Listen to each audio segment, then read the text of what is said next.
anestesi itu hal-hal yang sering terjadi. Karena lucu lebih mudah terserang konflik. Risiko konflik sebanyak 60%. Populasi tertinggi itu memang terjadi pada jenera anestesi. Halo Sobat Anestesiologi, selamat datang di ruang IGD. Ingat, gapai, diskusi. Tempat kita ngobrol santai tapi berbobot seputar dunia kesehatan anestesiologi. Perkenalkan, saya Syifaria Duljana sebagai moderator yang akan memandu jalan pada acara hari ini. Di Himanes FM, kita akan sharing materi mengenai dunia kesehatan anestesiologi. Mari kita bersama-sama membahas terkait masalah yang paling sering muncul setelah tindakan anestesi atau tindakan bedah, tetapi terkadang masih kita anggap sepele, yaitu post-operative nausea and vomiting, atau yang biasa kita singkat PONV, bersama narasumber kita yang sangat hebat dan luar biasa. Tetapi sebelum saya menyebutkan nama beliau, saya akan membacakan latar belakang beliau hingga beliau sampai di titik yang sangat-sangat luar biasa ini. Saya sangat termotivasi dengan CV yang sudah diberikan oleh beliau. Ini merupakan CV yang sangat tebal sekali. Dan mungkin saya akan membacakan secara singkat saja. Beliau lahir di Kendal pada tanggal 8 November 1979 dan saat ini menjabat sebagai lektor di Universitas Harapan Bangsa. Dengan latar belakang pendidikan keperawatan dari diploma hingga spesialis, beliau menempuh studi di berbagai universitas ternama, yaitu salah satunya ada Universitas Diponegoro, Universitas Gadjah Mada, Universitas Indonesia, dan juga Universitas Airlangga. Dalam bidang penelitian, beliau sangat produktif sejak tahun 2012 hingga 2024. Beliau telah mengerjakan puluhan penelitian dengan topik utama seperti efektivitas terapi senam asma, intervensi pada pasien pasca operasi, analisis imunologi penderita asma, serta pengembangan alat kesehatan seperti telespirometri dan spinal needle untuk mencegah sakit kepala pasca tindakan lumbal. Sebagian dari penelitian tersebut dipublikasikan dalam jurnal internasional bereputasi. Di antaranya yaitu ada The Journal of Natural Science, Biology and Medicine mengenai efek senam asma terhadap hormon kortisol dan interleukin 5. Yang kedua yaitu ada Systematic Pharmacology Review tentang peningkatan kualitas hidup pasien asma, atopi setelah senam asma, dan masih banyak lainnya. Dan untuk itu beliau juga telah menulis dan menyunting berbagai buku di bidang keperawatan. Di antaranya yaitu ada Asuhan Keperawatan Sistem Urologi, Konsep Dasar Sistem Endokrin, Asuhan Keperawatan Anestesiologi dan Manajemen Nyeri. Karya-karya tersebut tidak hanya digunakan dalam pendidikan tinggi, tetapi juga telah didaftarkan sebagai hak kekayaan intelektual atau HKI dan beberapa bahkan dipatenkan. Dalam dunia pendidikan, beliau juga sering diundang sebagai guest lecturer di berbagai perguruan tinggi di Indonesia dan aktif sebagai keynote speaker di banyak forum ilmiah nasional dan internasional. Ia juga merupakan fasilitator pelatihan BTCLS, OSCE, Preceptorship, dan teknik terapi emosional SFT. Beliau juga menjabat sebagai Ketua Kolegium Penata Anestesi dari tahun 2024 sampai 2028, Ketua Yayasan Asma Indonesia Cabang Banyumas dan Provinsi Jawa Tengah, Ketua Bidang Pendidikan di Ikatan Penata Anestesi Indonesia, dan pernah meraih penghargaan seperti The Best Speaker dalam Seminar Internasional Ilmu Manajemen dan Keperawatan, serta pemenang Inovasi Medis Nasional tahun 2019. Mari kita sambut narasumber kita yang sangat luar biasa hebat ini, yaitu Ibu Dr. N.S. Rahmaya Nova Handayani, S.Kep, M.Sc, SP.Kep, MB di Himanes FM. Beri tepuk tangan yang meriah. Halo.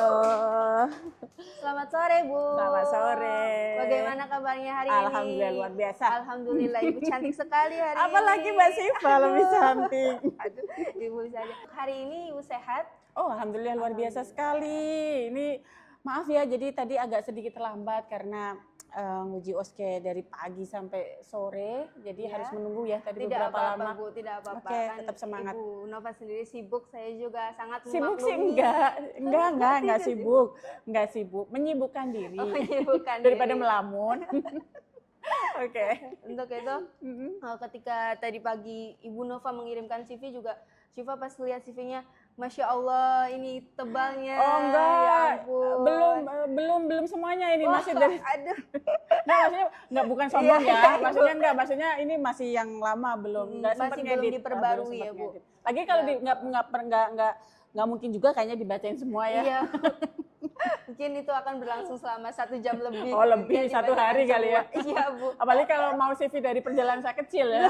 Iya itu Nggak bisa selesai. berapa bulan itu Bu selesainya. Oke. Seperti yang sudah saya singgung di opening tadi, yaitu Ibu akan membahas mengenai PONVI ya Bu.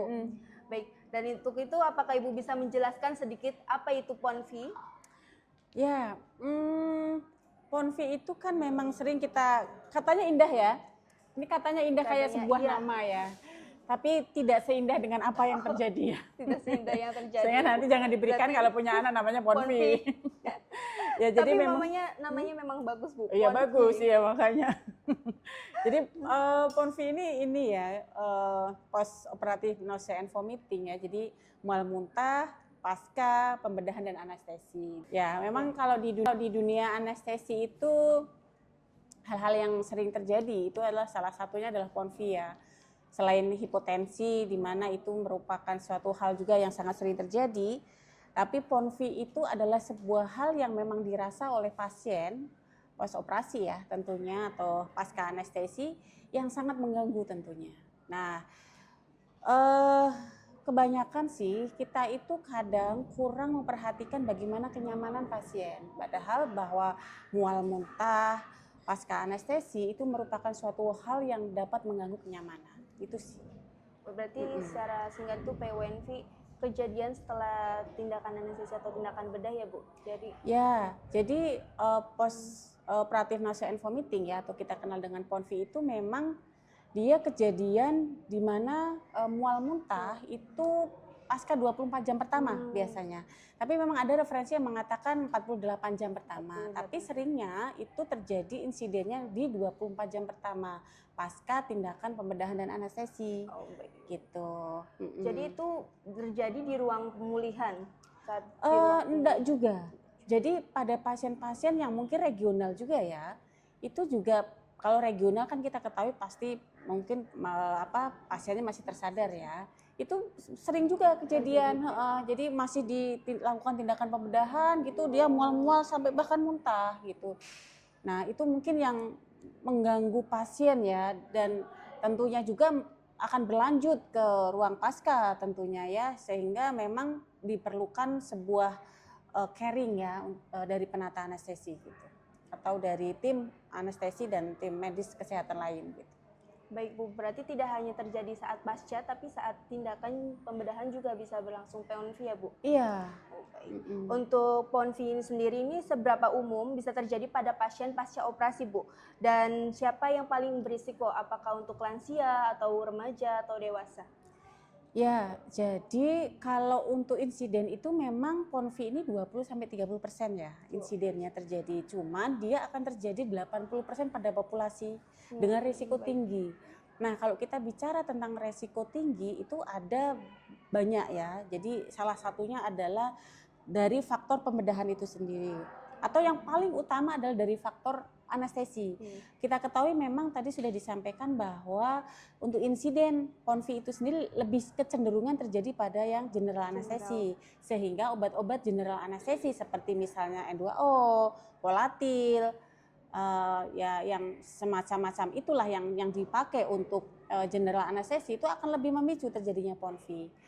Nah, kemudian selain dengan faktor obat anestesi juga adanya faktor pembedahan. Nah, jadi lama pembedahan, kemudian jadi semakin lama pembedahan setiap 30 menit itu akan bisa meningkatkan risiko PONV sebanyak 60%. Gitu. Jadi memang sangat lama pembedahan atau luas pembedahan yang dibedah itu juga akan beresiko tinggi untuk terjadi PONV juga gitu.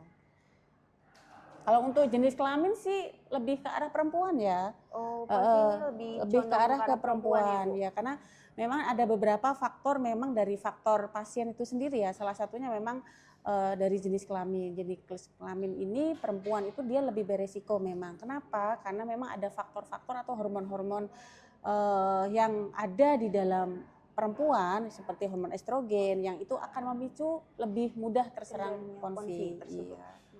Baik. Untuk faktor risiko utama yang bisa memicu terjadinya PONV itu apa, Bu? Faktor risiko utama ya. Kalau tadi seperti yang saya sampaikan, kalau faktor utama itu kan memang tadi ya, kalau jelas dari faktor anestesi, dari obat anestesi tadi. Nah, dari faktor anestesi, dari faktor pembedahan, kemudian dari faktor pasien, itu sendiri yang memang paling tinggi adalah dari faktor anestesia, obat-obat itu sendiri. Nah, kalau dari faktor pasiennya itu ada klasifikasinya, ada yang resiko tinggi, ada yang resiko rendah. Kalau yang terkait dengan resiko tinggi dari pasien itu adalah contohnya ini mabuk perjalanan. Nah, orang-orang yang punya risiko atau punya riwayat mabuk perjalanan itu akan lebih berpotensi untuk terjadi PONV. Kemudian pada pasien-pasien yang memang dia tidak ada riwayat merokok. Cuman saya di sini tidak mengatakan terus kemudian yang ayo dong merokok aja supaya PONV-nya tidak terjadi PONV, enggak begitu ya. Karena memang di dalam zat nikotin itu ada sebuah enzim yang memang dia bisa mencegah terjadinya ikatan pada saat nanti obat anestesi masuk gitu, sehingga sekali lagi saya tidak menyarankan untuk merokok ya. Cuman kalau dilihat dari faktor resikonya memang lebih berisiko yang tidak merokok. Untuk terjadinya PONV gitu sih. Baik, untuk teman-teman semuanya, bukan berarti kita di sini menyarankan untuk merokok ya teman-teman. Merokok tetap saja tidak baik ya Bu. Iya, secara ini pun nggak baik. Iya. Dan untuk mekanisme fisiologis terjadinya PONV setelah anestesi diberikan itu bagaimana Bu? Oke, jadi gini, kita kan bicara mual muntah ya. Kita berbicara mual muntah. Jadi contohnya nih, mual muntah akibat obat anestesi dengan mual muntahnya kalau saya melihat sesuatu itu berbeda mekanismenya. Kalau saya misalnya atau kita lah ya mual muntah karena saat ini kita sedang berbicara PONV ya, tentunya kan berarti akibat obat anestesi itu akan diterima dulu agen atau agen obat anestesi ini akan diterima yang namanya reseptor atau CTZ, chemoreceptor trigger zone ya, CTZ, chemoreceptor zone ya atau CTZ. Nah, itu adalah reseptor yang memang dia berfungsi untuk menangkap sinyal adanya agen-agen obat-obat yang memang bisa menstimulasi terjadinya mual muntah. Nah, dari CTZ ini nanti akan diteruskan melalui sebuah proses sehingga akan ke pusat muntah sehingga akan menimbulkan sebuah reaksi mual muntah. Nah, mual muntahnya PONV dengan mual muntahnya kalau misalnya saya melihat sesuatu nih, nggak enak banget atau saya mencium sesuatu yang baunya membuat saya mual-mual, itu tidak lewat CTZ. Jalurnya akan berbeda. Berbeda lagi kalau mual muntahnya seseorang akibat motion sickness, jadi kayak yang mabuk perjalanan. Itu kan mual juga ya, mual-mual juga. Itu bukan dari CTZ-nya, bukan juga dari cerebral cortex-nya. Jadi kalau saya melihat sesuatu, terus kemudian saya mencium sesuatu, bau sesuatu, kemudian saya membuat mual muntah, itu kan langsung ke korteks cerebral nih, atau ke otak gitulah ya, otak besar. Tapi kalau dia dari mabuk perjalanan, saya mual muntah, itu dari pusat keseimbangannya memang, dari vestibularnya. Nah, jadi memang mekanismenya berbeda. Untuk saya sendiri itu merupakan seorang yang mabuk perjalanan juga Bu. Jadi saya gampang mual dan muntah saat menaiki kendaraan mobil. Tapi nah, berarti operasi belum kan? Oke, jangan sampai ya. Oke, amin. Sampai Bu. Oke. Berarti untuk mekanismenya sendiri berbeda ya Bu? Berbeda. Cara PONV saat PONV dan mabuk perjalanan tersebut. Oke. Untuk pendekatan atau strategi yang bisa digunakan untuk mencegah PONV ini apa Bu? Apakah ada pencegahan tersendiri? Ya, jadi begini ya. Kalau saya lihat di fenomena itu tidak semua fasilitas kesehatan memang memberikan sebuah pencegahan ya. Pencegahan dalam hal ini mungkin secara farmakologi atau premedikasi ya. Nah, ada yang mungkin semoga sih ini tidak terjadi di tempat kita masing-masing ya. Cuman saya pernah menemukan sebuah fenomena tidak diberikan premedikasi ya, antiemetik begitu-gitu, sehingga saat terjadi proses pembedahan atau anestesi, pasien dengan spinal anestesi dia mual-mual sampai dengan dia muntah, bahkan sampai di paskanya, sehingga memang tindakan preventif untuk kita kolaborasi pemberian premedikasi untuk mencegah mual muntah ini memang sangat diperlukan gitu ya, gitu. Sehingga kita mungkin harus care ya kesan, tidak menunggu, karena akan berbeda Mbak. Akan berbeda pada saat kita dicegah dengan kita diberikan obat dulu, itu merasa itu akan membuat sebuah trauma tersendiri memang. Gitu. Gitu ya Bu. Nah, untuk peran penata anestesi ini dalam pemilihan teknik anestesi dalam pengurangan terhadap insiden PONV itu bagaimana Bu? Ya, memang pada saat pemilihan teknik anestesi kan kita sifatnya kolaboratif ya, karena memang penentuan teknik anestesi adalah wewenang dari dokter anestesi tentunya. Nah, sehingga memang sudah tadi disampaikan bahwa populasi tertinggi itu memang terjadi pada general anestesi. Sehingga anestesi yang memang aman itu lebih baik yang regional anestesi, sehingga pemilihannya memang regional anestesi sih gitu. Kalau dari teknik ya. Dari teknik. Gitu. Berarti PONV lebih banyak terjadi pada general anestesi ya Bu? Iya, karena memang obat-obatnya itu ya yang bisa memicu. Iya. Dan untuk pengobatan atau penanganan yang dibutuhkan setelah terjadi PONV ini apa Bu? Dan apakah ada perbedaan pendekatan untuk kasus ringan dan berat dalam PONV tersebut? Tentunya sangat berbeda ya. Tentunya kalau kita mau berbicara penanganan itu pasti akan ada dua. Artinya dari segi pendekatan non farmakologis dan segi farmakologis. Kita sebagai penata anestesi tentunya kita akan melakukan pendekatan non farma dulu ya. Nah, bisa juga banyak sebetulnya. Pada saat contohnya nih, pada saat kita memindahkan pasien dari pasca mau dipindah ke bangsal, dia mual, dia dizziness, dia pusing. Ada sebuah teknik yang memang harus dilakukan supaya bisa mengurangi pusing atau mualnya ya. Itu adalah dengan cara kita gerakkan pelan-pelan dan pasien memang diminta untuk memejamkan mata. Itu hal sepele tapi kadang tidak semuanya dilakukan gitu. Itu yang pertama. Kemudian tindakan non farmakologi yang berikutnya itu adalah bisa dengan kalau pada saat pasiennya mual itu bisa dengan relaksasi.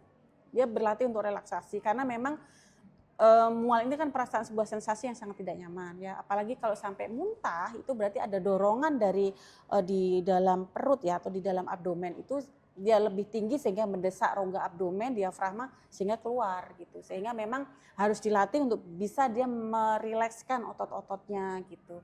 Bisa juga kalau memang ada keahlian di bidang akupressure, akupuntur itu bisa juga gitu. Kalau tindakan farmakologisnya tentunya sangat berbeda juga ya dari dia.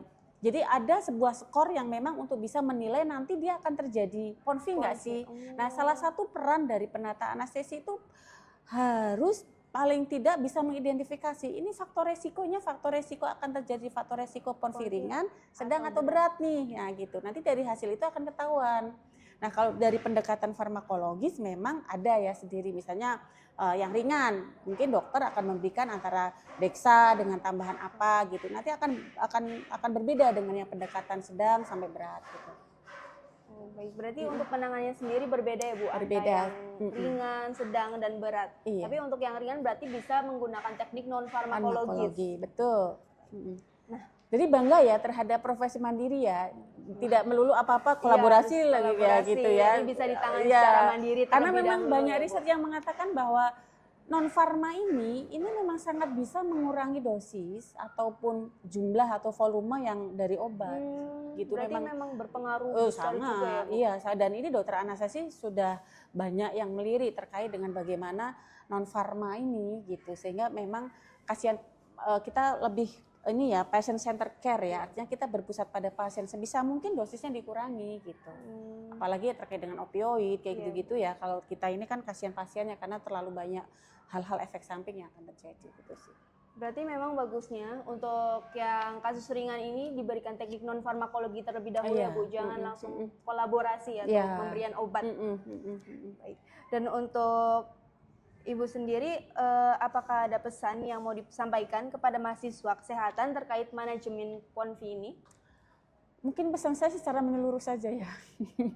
Secara menyeluruh tidak hanya ke PONVI, tapi bagaimana teman-teman ini menghadapi pasien saat mungkin teman-teman di praktek ya, atau mungkin dalam kehidupan sehari-hari, bahwa sebisa mungkin kita menumbuhkan sebuah kenyamanan di pasien. Karena memang PONVI ini kan memang dia sebuah hal yang sangat tidak nyaman. Mungkin kalau kita belum pernah merasakan PONVI ya pasca pembedahan itu mungkin akan merasa bahwa itu suatu hal yang biasa yang bisa ditangani dengan non farma atau farma gitu ya. Tapi sangat tidak mengenakan buat pasien, sehingga pesan saya ya untuk teman-teman semuanya, caring itu bukan milik satu profesi ya. Caring itu bukan milik satu profesi, milik semua profesi kesehatan, baik itu tenaga medis atau tenaga kesehatan. Pasiennya mual-mual, dilus-lus ibu, tarik napas ya, dengan sentuhan aja udah aduh senangnya karuan itu ya, kan gitu merasa ya. nyaman, Iya pasiennya betul. sendiri Gitu ya. terjaga, ya Bu. Mungkin Ibu mau minum dulu atau? Sudah cukup. Cukup. Semoga bermanfaat ya. Iya. Oke. Sebentar. Ini untuk pertanyaannya udah ada yang mau di ini lagi nggak? Maksudnya ada yang kurang atau gimana? Udah ya? Apa? Skrip. Oh, itu di sana yang maaf. Mungkin tadi diulang di bagian yang kita basa-basi aja Bu. Oh, Masih ini. Kurang basa-basinya? Iya, tadi yang bagian awal kan. Nah, untuk teman-teman itu semua yang sudah kita jelaskan mengenai apa itu PONVI. Setelah teman-teman mendengar podcast kali ini, bagaimana? Seru kan? Nah, untuk itu, jika teman-teman berminat untuk masuk ke dalam prodi kesehatan atau apalagi tepatnya prodi anestesiologi, teman-teman semua bisa masuk ke dalam Universitas Harapan Bangsa. Betul tidak, Bu? Oh, mantap. Ya. Nah, UHB. Membahana, mandiri dan berbudaya ya. Betul. Nah, selain itu kalian juga bisa bertemu dosen yang sangat cantik yang sedang bersama saya saat ini jika memasuki Universitas Harapan Bangsa. Iya, oke. Ya memang ini ya UHB itu mungkin tidak asing ya bagi teman-teman ya, bisa dicari dimanapun. Terletak di Purwokerto. Purwokerto adalah kota yang kecil tapi sangat konsumtif tentunya ya. Konsumtif ya. Di sini ada banyak mall ya, super mall. Tapi bukan itunya tujuannya. Tapi adalah bagaimana kita menuntut ilmu di Universitas Harapan Bangsa yang memang mandiri dan berbudaya, yang selalu mencetak lulusan-lulusannya secara kompeten, yang bisa bersaing secara global, internasional, di mana di beberapa program studi yang ada di kita itu banyak sekali menawarkan program-program untuk bisa KKN ke luar negeri ya, bisa bekerja ke luar negeri gitu. Tapi ayo kita bergabung dengan program studi keperawatan anestesiologi, program sarjana terapan di Universitas Harapan Bangsa. Jangan lupa bergabung ya teman-teman semua. Oke. Terlihat dari bagaimana tadi di podcast kan sangat seru, apalagi membahas tentang PONVI. Nah, untuk itu demikian pembahasan kita pada kali ini mengenai aspek penting dalam kesehatan anestesiologi. Semoga pada podcast kali ini bisa dijadikan sedikit pembelajaran dan meningkatkan pengetahuan terutama tentang post-operative nausea and vomiting atau yang biasa kita singkat PONVI. Jangan ketinggalan episode podcast kita selanjutnya ya Sobat Anestesiologi. Pastikan kalian sudah subscribe, like, dan juga share pada video kali ini. Oke, sampai jumpa di podcast berikutnya. See you!